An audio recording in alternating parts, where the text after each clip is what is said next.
Welcome, listeners, to another episode of the show. I am your host with the most, Chris Talks. Hope that you're having a good day because I am definitely having a good one. So, welcome to the show.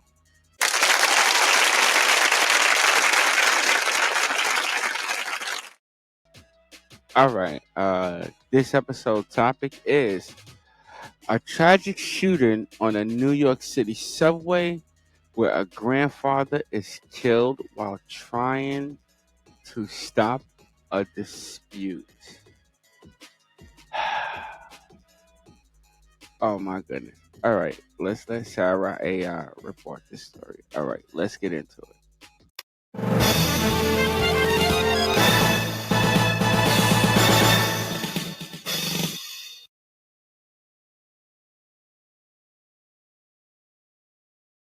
In a shocking and tragic incident, New York City was plunged into grief when a heroic grandfather was fatally shot on a Brooklyn subway train while attempting to intervene in a dispute. The victim, 45-year-old Richard Henderson, was a resident of Crown Heights known for his unwavering commitment to peace and helping others. The horrifying incident unfolded around 8:15 p.m. on a Manhattan-bound 3 train. Henderson courageously stepped in when a dispute over loud music erupted between two individuals.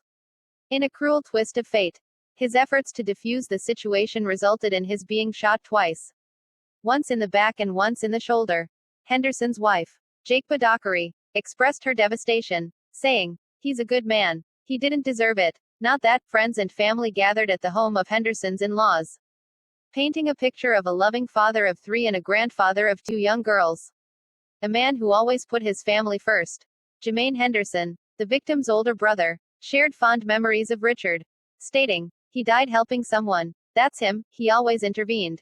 He always wanted peace. That's just what he did his whole life, help people." We're baffled. He was on his way home to his family. Richard Henderson, a devoted Philadelphia Eagles fan, had spent the evening with friends watching a football game. Anthony Williams, who was with Henderson during the tragic incident, recounted the horrifying ordeal. "We weren't doing anything to that man. We didn't say anything," Williams said. According to Williams, the assailant had been playing loud music on the train and suddenly opened fire on Henderson without provocation. Williams continued, "The shooter got on the train with loudspeakers playing music. He shot Richie. He tried to shoot me in the head. But I ducked. And he went out through the 2 swinging doors on Rockaway Parkway. I just let him go because he almost caught me in the head." Despite Williams' valiant efforts to stay with his wounded friend, it was too late when the police arrived at the Franklin Avenue Medgar Evers College station in Crown Heights. Henderson had lost a significant amount of blood, and the tragic incident had left the community stunned. Henderson had been a dedicated crossing guard at a private school on the Upper West Side for over a decade. His family emphasized that this job perfectly matched his caring and altruistic nature, as he was always committed to ensuring safety and harmony in his surroundings. Richard Jr., Henderson's 25-year-old son, struggled to hold back tears as he described his father as a peaceful man. He said, "He was a peaceful man. There was never any conflict between him and anybody. He got killed because he was trying to make peace," Jermaine added. "My brother was a good man. He put family above everything else." The tragic incident has sent shockwaves through the community. Henderson had attempted to mediate an argument between 2 other subway riders over the volume of the music, highlighting his commitment to peace and safety. As of now, no arrests have been made in connection with the shooting.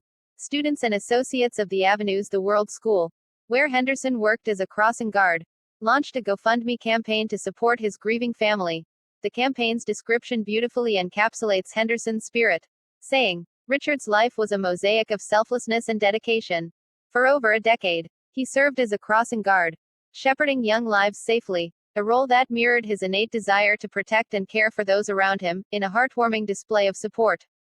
The campaign raised over $12,000 in just 4 hours as past and current students shared their cherished memories of the kind-hearted crossing guard. This devastating incident serves as a somber reminder of the senseless violence that can erupt in public spaces, leaving lasting scars on victims' families and communities. As the investigation continues, the community mourns the loss of a man who dedicated his life to helping others and promoting peace in a world often marred by tragedy. All right, whenever you're ready, man. Whenever you're ready, just hit it. Just hit it.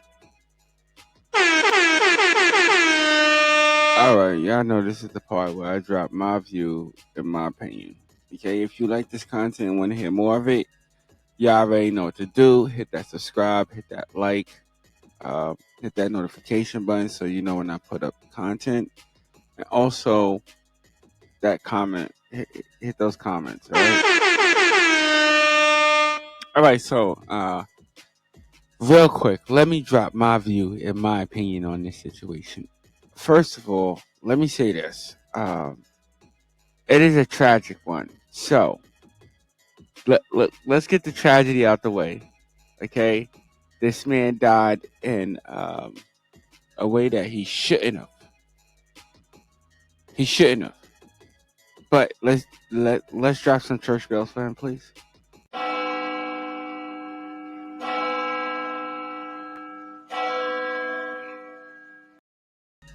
All right, now that we got the church bells out the way, and that's to him and to his family. Let's get the good thing, and this episode brings us to Brooklyn, New York. All right, this brings us to Brooklyn. I want to say something about this. And what's the last name on this? Henderson. Henderson, right? So, Mr. Henderson, let me send you this.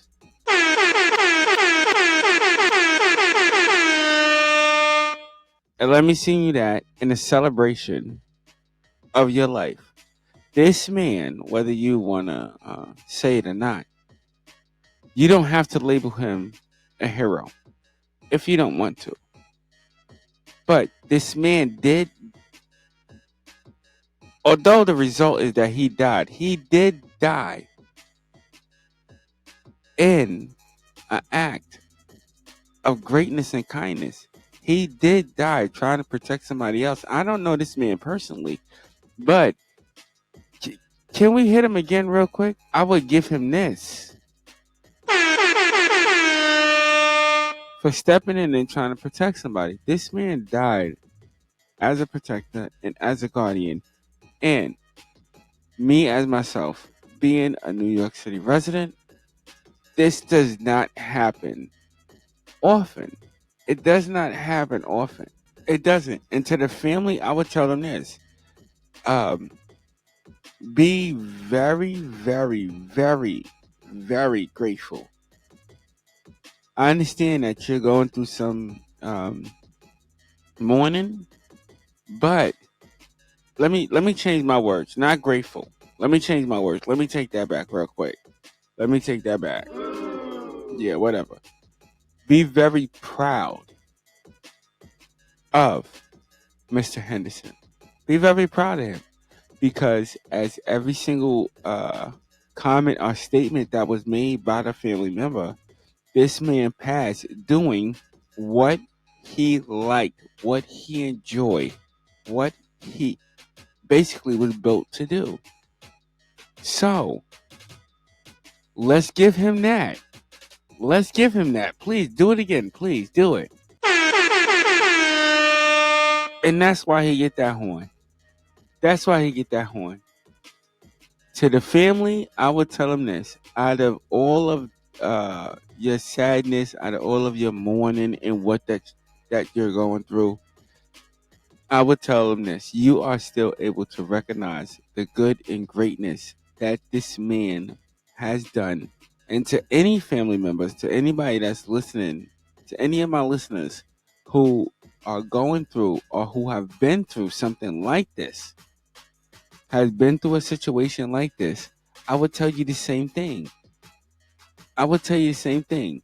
This person perished doing what they loved, doing what they love, doing what they love. And by the mercy and grace of God, they are resting in heaven. I don't know these people personally. I don't know my listeners personally. But by the goodness and the grace and the mercy of God, these people are those people are resting in heaven. And that's how you just gotta really look at it. Message. What you say? Message. All right. But at the end of the day, I would advise, or I would suggest my listeners to look at it in that way. Are the family members of this person and other people to look at it in that form? These people, some people, let me say it this way, and I don't want to get too biblical and all that, but some people are built for certain things. And when they reach the end of their line doing what they enjoy, to me, and this is my view and my opinion, is that you you don't really mourn them for too long because how do I say it? And I want to use the right word, but I'll stick with the same word. They perish or ascended to their next level, doing what they love and doing what they enjoy. And you can only really, really think that just because they moved on doing something that they love. It doesn't matter what you think. And I don't want to be harsh to people, but at the end of the day, it doesn't matter what you think. It's what they loved. It's not what you loved. It's what they love. You love what you love, and that's what you love.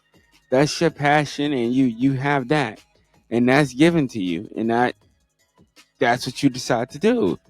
But this person had this passion, and they ascended or moved on, or however you want to see it, went to heaven or whatever, doing what they loved.